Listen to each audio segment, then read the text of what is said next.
Hi, this is Verl Workman, CEO of Workman Success Systems, and welcome to the Faces of Real Estate, our program where we highlight those who in real estate who are making a difference, who are giving back, and have made it their mission to change the world. Today we have an amazing guest. We have with us Janis Montalvo, Janis from Michigan. And Janis, we're so excited to have you here today. I'm super excited to be here as well. So Janis, let's just jump into it. First of all, welcome, and thank you for making a difference. Tell us a little bit about your business, where you are, geographic, kind of a little bit about your business. So we're located in southeastern Michigan. So we're about 30 minutes from Toledo, Ohio, 30 minutes from Ann Arbor, Michigan.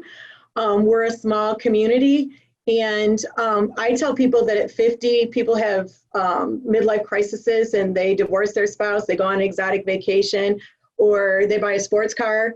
We've been married 31 years. I drive a Buick, and we just got our passport in 2019 and took our first trip to Europe, luckily, last year. So, wow. Yeah, and so we opened at 50. We opened up Living in Lenawee Realty in 2014 and have really just enjoyed owning our own brokerage. Good for you. You know, I had my midlife crisis at 50. It was about the same thing. I started a new business. So when I turned 50, that's when we started Workman Success Systems and thought, you know what, let's give this one more go. And it's been a whirlwind. Yeah, it's been great. Yeah, and I appreciate you doing that as well for our business. You know, that's it's really fun to hear that you love your husband, and at 50, you're not looking outside for new ways to get to find joy. No, not at all. We have, for my wife and I have been married about the same as you have been, maybe a couple of years longer. And, you know, our secret to success is date night. Once a week, we have a date night. And that just is, even when the whole country was locked down, we figured out a way to have a date night at home, you know, watching a movie and making popcorn or whatever, and I think a lot of our date nights included kids. So. Yeah, and I think sometimes like we'll go out to dinner, it's like, okay, stop. We're not going to discuss business. Let's just talk about us. And I think sometimes because we both are in real estate and so much of it revolves around that, you almost just need to draw that line in the sand so that you're spending time on your relationship as much as you're spending time in your business, probably more in your relationship, or else you wouldn't have the business, I always feel. No, I totally agree with that. Well, tell us a little bit about your family and the dogs. So Ed, actually, I should start with my husband, just retired in March from a full 27 years as a full-time firefighter for City of Ypsilanti. So he has sold real estate for several years, but this is his final retirement. And then we've been blessed with two very successful, awesome children. Our son is in Knoxville, Tennessee area, and he's an electrical engineer for Malibu Boats. So I always laugh, his average boat price is about my average sale price in Lenawee County. So they keep going up. Yeah, and luckily I'm not really good at this whole surfing thing, but I've tried it a few times. And then our daughter really is on the front lines. She is an occupational therapist at Georgetown University and taking care of COVID patients in the Washington, D.C. area. So we couldn't be prouder. They are two amazing children, and they've really brought a lot of joy to our life. And then, of course, our fur family is Ripley. He's an Australian Shepherd that we adopted at about 3. He comes with some issues that we're trying to still work through, but he loves his humans. That's the one thing that he'll protect me probably from anything that should do me harm, for sure. So. All right, so I know how much those Malibus are. So we're a big surfing family. So we do a lot of that. And that class of boat, you know, that $200,000 wake surf boat is it's crazy that you know, people will spend that much money to go play in the water. I know, but they're super fun, and we look forward to every chance we can get away, especially during the warmer months, to go down and spend time on a boat as well, and on the Tennessee River for sure. So does he hook you up? Do you get an inside track on deals? You know, we don't really have in our particular area have lakes that are deep enough for the Malibu because of the deep V. He'd be really proud of me that I know these words. Right. So, but luckily in his position, he just signs out a boat and he can take whatever boat he wants. And so when we're down there, we spend a lot of time on the water. That's like your neighbor having a pool. Exactly. You swim whenever you want to, but they take care of it. I love that. If you don't like that one, you just go get another one. Well, that's really fun. So tell us a little bit about the area that you serve in your real estate community. So Lenawee County really is just a small bedroom community. About 80% of the people commute outside of Lenawee County for employment. So I always tell people when you're looking at houses, your last 30-minute drive home should be nice and calming, unless you get behind a tractor or there's a cow in the road. But it's really, it's just a small, like small communities, great schools, wonderful people. Ed and I were both born and raised in the community. So we spent our entire lives here with a little stint at East Lansing at Michigan State. But it really is a community that takes care of its own. So there's a lot of nonprofits. It's just, you know, our standing joke when I have clients move in from outside the area. One time, this guy started waving at everyone on the street. And I was like, well, what are you doing? And he said, I'm testing the neighborhood. And I said, I don't really understand. And he said, watch, you wave and people turn around trying to figure out who you were. It wasn't like, oh, what are you doing? It was more like, oh my gosh, who was that? Because that's our community. They're very, very close knit. I think that's a good test. I'm going to actually try that. If they don't flip you off, you're good. if they wave and turn back and look like, wait, who am I waving at? As opposed to just giving you the courtesy nod. Yeah, exactly. Yeah. So you went to Michigan State. So have you remained hardcore fans? I know Michigans are freaks about their sports. I am a diehard Michigan State fan. So I will vote for Michigan State and for anyone who plays against Michigan. So I would even be an Ohio State fan. That's how bad of a Michigan State fan I am. But born and raised on a dairy farm, spent a lot of time at Michigan State, got a degree in agricultural engineering, believe it or not. And so, but definitely I bleed green and white every day of my life. So I don't think I've ever met an alumni who doesn't. Yep, there you go. I think that's so fun. All right, so let's talk a little bit about what you do in your community and how your real estate business has afforded you the ability to make a difference. You love where you live. You have such great passion. I could just sit here and just visit with you because I love your energy. Well, we do love living in Lenawee. So that's basically our slogan and our website. But, you know, I was fortunate enough to be raised in the community. I was fortunate enough to have parents who were big volunteers and big believers in our community. And we've just tried to continue that tradition of our family. So we volunteer a lot. We've sat on a lot of boards and taken leadership roles. And it's funny, I want to say it was 15 or 20 anniversary, we decided that we would give, for each anniversary, we would just give and at that point it was $100 because we didn't have a lot of money. So we picked 20 charities and we wrote checks for $100. And every year we kept going. And then this year or last year, we decided we were just going to do 5% off the top. So 5% of our gross commission was going back to our community. So we volunteer a lot on boards. We spend a lot of time trying to do mentorships and volunteers with the schools and sporting and things like that. And then we give 5% of our gross commission back to our community. So how do you choose who to give it to? So interesting, we were just talking with our new buyer's agent this morning about that a little bit. It really is a team decision. So I think that, you know, people ask you, do you have a passion? I do. I have a passion for Lenawee. So is it kids? Is it dogs? Is it homeless? Is it, you know, I don't know. It's a little bit of everything. And I feel like the model that we started last year really affords us the creativity or the flexibility to do what we feel is necessary. One of the boards I sit on is Lenawee Cares, which is part of our community foundation, as well as Zonta, which is a women's organization. And both of those boards, I sit on the grants committee. So I get to look at what the needs of our community are and what the nonprofits are asking for. But I also get to take those moments and we get to sit down as a team and say, you know what? The foster closet could really use some help. I noticed that they needed a bed. So each quarter we sit down and we make that decision of where that money goes. We were fortunate last year to decide, I don't know about everyone else's area, but like golf outings are huge. Like one day I came in the office, I had 15 once, and like they always hit the same people.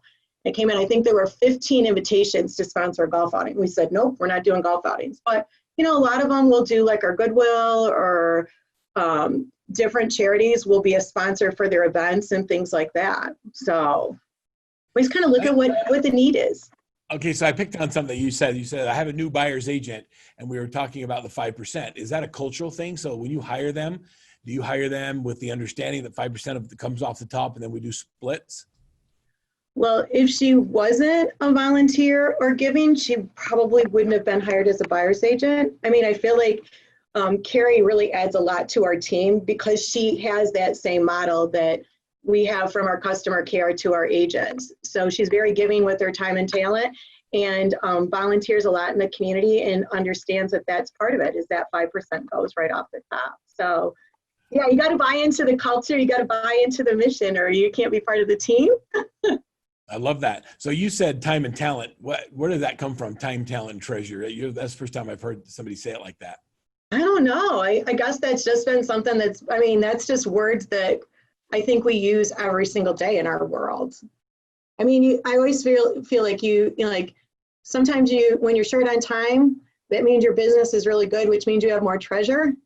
And we all have talents. We just have to figure out how those talents can best help our communities. So I love the concept of just blanking them out and saying, I'm just going to make the commitment to do that. Was that a hard thing to do? It sounds like you had a transition phase.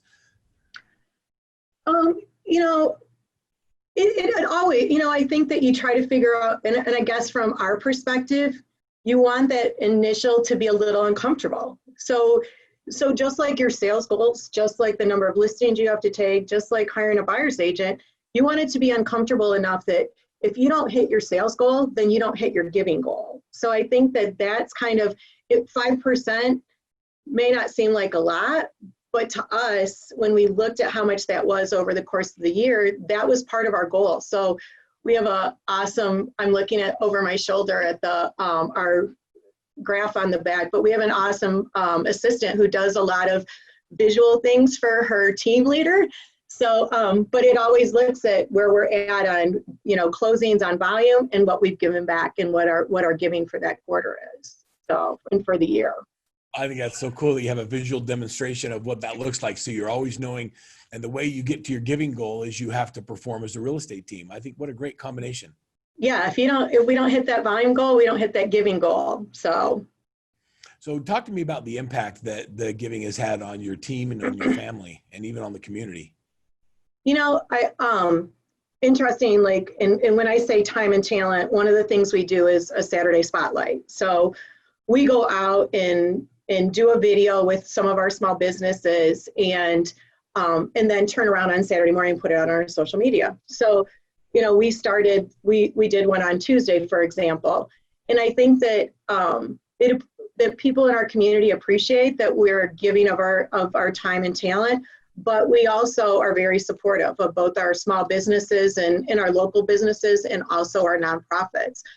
I don't think you do it because you're going to be recognized. I mean, certainly the accolades that we've received in our community.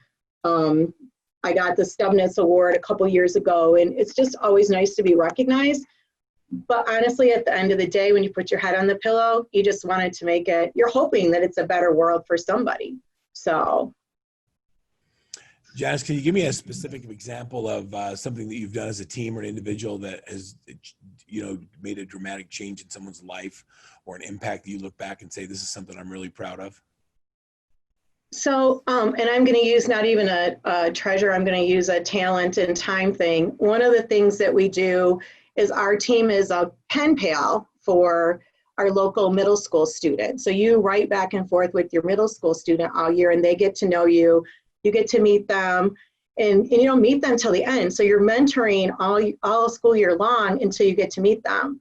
And it's interesting to me because a lot of our past pen pals, we get invited to their high school graduations. I just got invited to a college graduation. So it's interesting that you can take from a small little note that you wrote back and forth that you were forced to do in class and in the office to write back to them, but you can build relationships and impact children's lives. And so we've also taken it like the example we used, we've seen classes or graduating classes take our years. So the class of 2020 would pick 20 charities and do it when our daughter graduated. So it's kind of fun to see other people do that same thing and just be able to create that kind of culture in our community. I love that. I love that pen pal idea. A lot of people think you need a bunch of money if you want to make a difference. That doesn't seem to be true with you. I really don't think so. I mean, one thing I've learned through the years is like when we first started, I always say when United Way talks about Alice, which was just a situation that they use. I said, we used to take 2 pennies and click them together and pray that the third one dropped up so we could either make the electrical bill or the gas bill as we were raising our children. And now we look at where our retirement is and just the amount of money that we're able to give back. And you know what? And I'm a firm believer that what goes around comes around. So if you take care of your community and you take care of the people in your community, they take care of you. My first broker told me when I started in real estate that I had a good family name, and if I treat my clients right, they'll take care of me the rest of my life.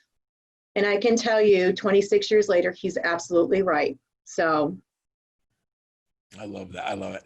All right. So just what are your plans going forward? What's the next step for you? You know, I think we'll just continue to work on growing our business, of course, which means we can give back. One of the things we just started with our Saturday Spotlight is that we are going to buy a gift certificate to that store and have people register. We're going to draw a name. We're going to let the person who wins get a gift certificate for $50, and we're going to give $500 to their favorite charity.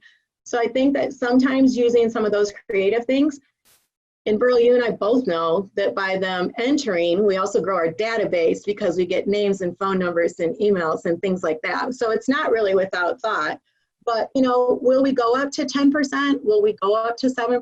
I think that depends on, you know, where everybody decides we feel comfortable. But, and you know what? I just always look for that next, I always say that next board that motivates me to be better. So, you know, I think that you get asked to serve. I just got a gift from one of our district Zonta governors, and she said, when you need something done, you pick the busiest person.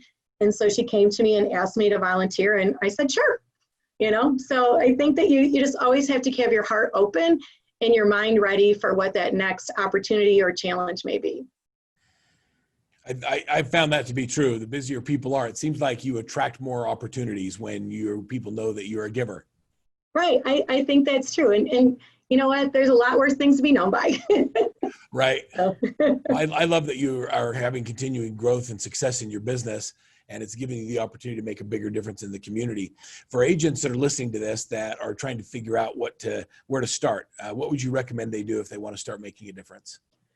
Well, I'd like to say that everyone should give 5% of their gross commission back to their community. But I do know, I mean, we all start at different points in our lives, and we all start with different backgrounds and family structures and communities. And I think that picking what your passion is, and maybe when you start out and you're super busy with your kids and super busy with everything in life, maybe that means that you just pick a time or a talent. But I think that you always should look for where that next opportunity is. So I encourage you, I encourage you till it hurts a little, to give until it hurts a little bit, because I think it makes you a better person to realize that you can change people's lives, that you can help provide food for people that don't have food. I mean, luckily we've never gone hungry, but you know, there's a lot of people who need help with food or need help with housing, or, you know, kids that just need, I mean, there's so many opportunities in every single community. And it's really about being the best. It makes you the best version of yourself, as Matthew Kelly always says. So just start. Just start. I mean, yeah, figure out where you're at, because everyone, you know, if we all had the same talent and treasure and time, you know, everybody's different, and what you may love may not be what I love. So I know people that don't like dogs. I know people that don't love cows, but to me, you know, supporting our 4-H kids by buying milk and a dairy feeder at the Lenawee County Fair is important to them. So, you know, I think every community is different. You just got to figure out what works for you, because you'll always get back more than you'll ever give. I truly do believe that. What a great example that you said. Janice Montalvo, on behalf of Workman Success Systems and the Faces of Real Estate, thank you for making a difference and giving back. And I wish you just nothing but continued success so you can continue to give. Thank you for being here. Thanks, Earl. Thanks for your time.